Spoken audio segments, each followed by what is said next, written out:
Okay, welcome everyone. In this video, we are going to talk about how we can construct interactive box plots using the Plotly package. And we'll do this using the same two methods that we've been generating interactive plots in Plotly, which is first just using ggplot to create a static plot and then make it interactive with the ggplotly function. And then afterwards, we'll take a look about how to do it entirely with Plotly without first creating a ggplot. So with the ggplot method, we're going to create our box plot. And in this case, we're working with the Penguins data frame.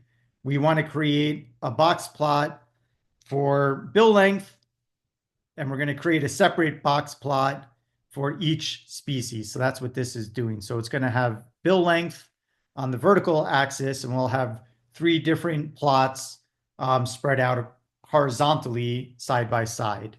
That's what this code is doing. We're adding the Geom box plot layer to create a box plot. We're storing that to ggbox, and that's what we pass into the ggplotly function. And there's our interactive plot. So we had bill length on the y-axis is how we did it, and we have species on the x-axis. And we get a different box plot for each. And when I hover over the box plot, it tells me the 5-number summary, rather than just have to approximate it.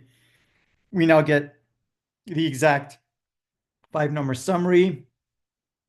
And you can zoom in to various features of this graph if you wanted to. We could zoom into a box like that. That's not very helpful, but we have these menus up top, the same ones as before, that we could use to zoom in or pan around different parts of the plot. But scrolling over it tells us the 5-number summary. It also tells us the upper and lower fences for the cutoffs for outliers if the data has outliers. So I can see that here. The upper fence was 55.9, and there was one value that was above that fence at 59.6. These didn't have any outliers, so I just get the 5-number summary.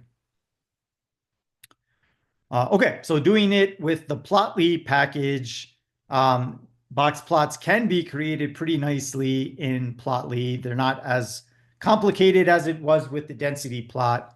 So with the Plotly package, we use the plot_ly function. We enter our data, penguins. We enter the species for X, and now we put the tilde before each variable name.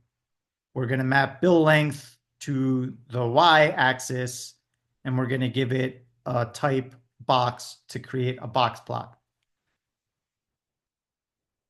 And there's our box plot. Okay, it looks very much the same as this one. It just has slightly different formatting. This used slightly different coloring.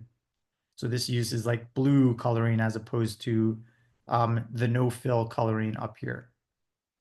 But hovering over each of these tells us the exact same information as we got up here. When I hovered over the boxes over here, it didn't tell me the species name, but it's pretty clear from the bottom what that is. When I hover here, it does include the species name in the output as well that I see.